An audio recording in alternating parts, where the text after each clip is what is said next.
So we have Mr. Emmanuel joining us virtually now. Mr. Sam Emmanuel, the Chief Executive Officer of Semicolon Africa. Mr. Emmanuel, good morning and welcome to the program. Good morning, and thank you for having me. Great. So one would have thought at this time in Nigeria, we would not be discussing the issue of trust in digital payments. So many conversations have been held, orally, written, and all of that. So what seems to be the barrier, or what seems to be the hurdle to this free adoption of digital payments by especially small businesses and individuals in the informal sector? Thanks. I think there are a number of factors that contribute. One is, of course, you've mentioned failure rate. So for many small businesses, the infrastructure to support processing digital payments at times is not as reliable as they're expecting it to be.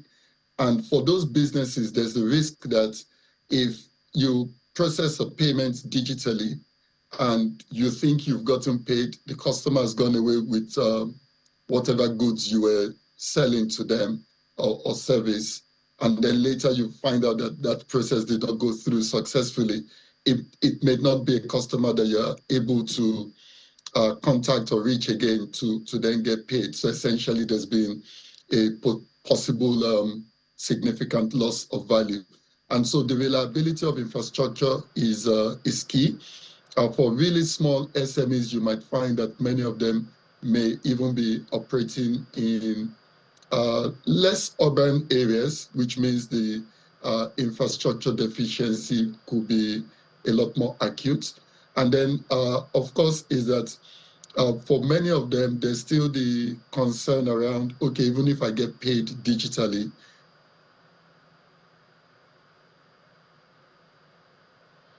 Well, I think we have a little bit of hitch there with Mr. Emmanuel. We hope we are able to get him. Hello, Mr. Emmanuel, can you hear me? Are you back?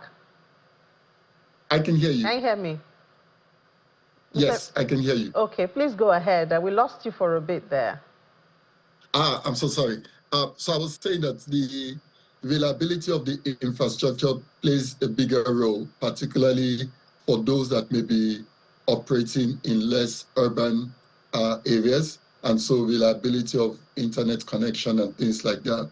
But in addition to that is also that even if people do get paid or process payments digitally, there's then the follow-on concern as to when I then want to access my money, am I able to also pay my own suppliers digitally, or do I still need to go through some additional hoops to get cash to facilitate my own transactions? And so those are some of the typical concerns around payments that typically impinge on the level of adoption. So, I mean, we've been talking about this infrastructure deficit for a bit. Is this a government thing? Can the sector come together and deal with some of these issues? I don't think I mean, there'll be a bit of what government can do, but I think a lot of these things have to be based on the market. It has to be market-based solutions, that there have to be enough players in the industry who are willing to make certain investments because they see the business opportunity, the business value that can be created, and as such, because there has to be some market incentives. And so you've seen some new players who have decided to lay a lot more emphasis on the reliability of their infrastructure. You've seen many governments, state governments and federal, who have been increasing investments in laying fiber and things like that.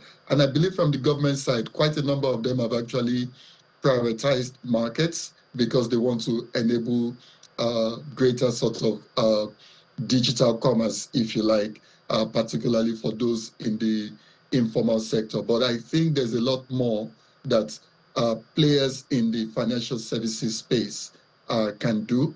Many want to, but some of the economics have not just been adding up in terms of, even if you make the investment in the infrastructure that enables you to provide a more reliable service, the sort of service fees that you're able to charge, I think it takes a long while before you can sort of recover those investments. And so there needs to be some conversations around the extent of charges that can be applied that would then essentially incentivize people to invest more in that reliable infrastructure. Well, don't tell me of another increase. We just heard from CAC that there's going to be an increase in some of their fees. So I think Nigerians would not even want to hear it. But at the end of the day, if we remain where we are with still this infrastructure deficit, then the country continues to lose. The sector also continues to lose.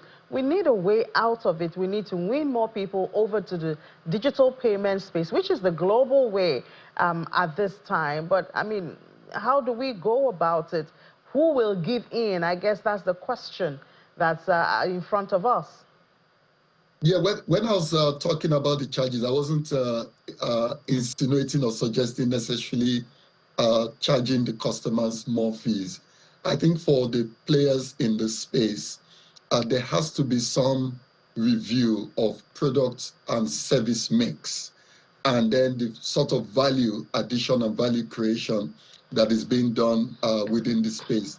That then across that value chain of financial services, that people can then look for what's the additional or incremental value being provided to the end user, that the end user is then able to, based on that, increase the usage of their platforms, and that then helps them sort of further monetize. So I'm referring more to monetization rather than greater fees to the customers, because you talk about digital payments, but really digital payments is a subset of digital financial services. And so the players in the space need to think across the value chain of digital financial services and see where additional value can be created on the same infrastructure investment that then unlocks new ways of essentially recouping the investment in that infrastructure. What about the area of fraud? You know, that also being a deterrence to trust and adoption. We know that a lot of products and a lot of players, fintechs and all, are introducing, you know, some features that will help protect accounts and data and all of that. But I wonder if that is enough, what has been done is enough, you know, to win the trust of more people. What has been done is definitely not enough, because we still see sort of a lot of fraud happening. Of course, some reported, some not reported. But the point is that there's still a lot of fraud in the system. And then for small, for SMEs or small business owners who are looking at sort of adopting more digital payments, fraud definitely is one of the big concerns. And for those people, I mean, normally you look at fraud in an ecosystem, and assuming that a lot of the providers, there's enough insurance backing up some of the services that might also help those that are adopting these things. But there's definitely a lot more that needs to be done in the fraud space. I know there are some efforts in terms of sort of identifying key fraud actors and essentially being able to blacklist them, so that if they're trying to hop across the ecosystem, it can easily be detected and their transactions sort of stopped. So fraud is part of it, but I think even before, the fraud part of it is also a component of the infrastructure I was talking about, because that infrastructure is not only just processing payments very quickly and reliably, but it needs to do it ensuring that only the right payment. So there's a lot of analysis that needs to be done to decide which one is the right payment that should be allowed to go through, and which one is a suspicious payment that should be sort of either blocked or withheld until it is verified. And so fraud definitely is a key part of it. And I'm sure if there was also more data recovery even after fraud, that would also, you know, get the people to be more confident in the system. Sorry, did you say digital or data recovery? So, for instance, if there was fraud and there was a loss, I mean, if there was a system to recover some of those losses, I mean, that might also give more confidence to the people. That's why I was referring to insurance, that if you look at financial services space, essentially, if there's a loss event, the loss event is almost always pushed onto the customer. And so the providers who are the ones trying to help facilitate transactions, I think need to take on a lot more in terms of the burden of ensuring the sanctity of those transactions. And so recovery is a part of it, that if more of the recovery burden is sitting on the providers versus on the customer, I think you will see that the attitudes of customers in terms of adopting and trying would change significantly. But it then means that even the providers themselves, of course, there are CBN mandates around risk management, around compliance and all of those. But are all the providers following them in terms of the spirit of the law versus the letter of the law? Are they going above and beyond to ensure that everything that can be done and should be done is being done? And so I think that recovery element and the recovery process and the recovery burden, I think will definitely play a key role in shifting customer adoption patterns. Mm. And even while all of this effort is going on, the issue of educating, you know, this group of people that have become the target now, one would have thought by now everybody knows about digital payments and all of that, but it doesn't sound that way when you look at some data. Yeah, I'll use a personal experience. Over the weekend, somebody in my household wanted to go to the market, and they were asking me for cash, and I'm like, I don't have cash. And essentially, she said, look, if I get there, nobody's going to sell to me by transfer. They're not going to accept transfer. And it still is always very interesting to me. But essentially, education is key. That one, let's call them the people in the market are still not very comfortable with this form of payment, and we have to ask questions around why.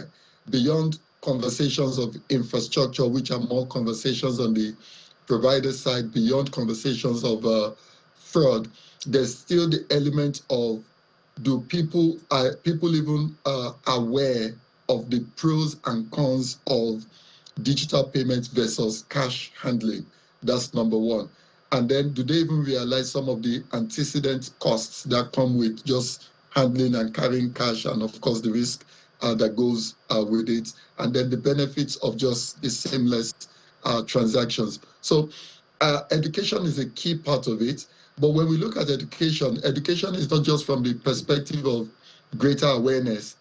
There's also education in the realization that many of the mobile apps doing digital payments, many of them are built really targeted for people like you and I, people that are sort of adult, urban, educated, literate people, that if you have somebody that has not necessarily gone to school, does not speak in English, maybe only speaks in Yoruba or Igbo or only Hausa, and you want them, whilst they're doing their business, to accept digital payments, have we built a lot of those solutions to include those people? And so the educational part of it also comes down to, what are the sort of user experiences that we're designing to ensure that we're including as many people versus just focusing on a certain segment of profiled users. I always say, Mr. Manuel, as someone from your household told you, I look forward to the day you go to, you know, our open markets and you don't need to use extra money to buy Naira from the POS before you can actually, you know, buy the house, especially the food stuff. I look forward to that. And I think it all comes back to the holistic customer experience.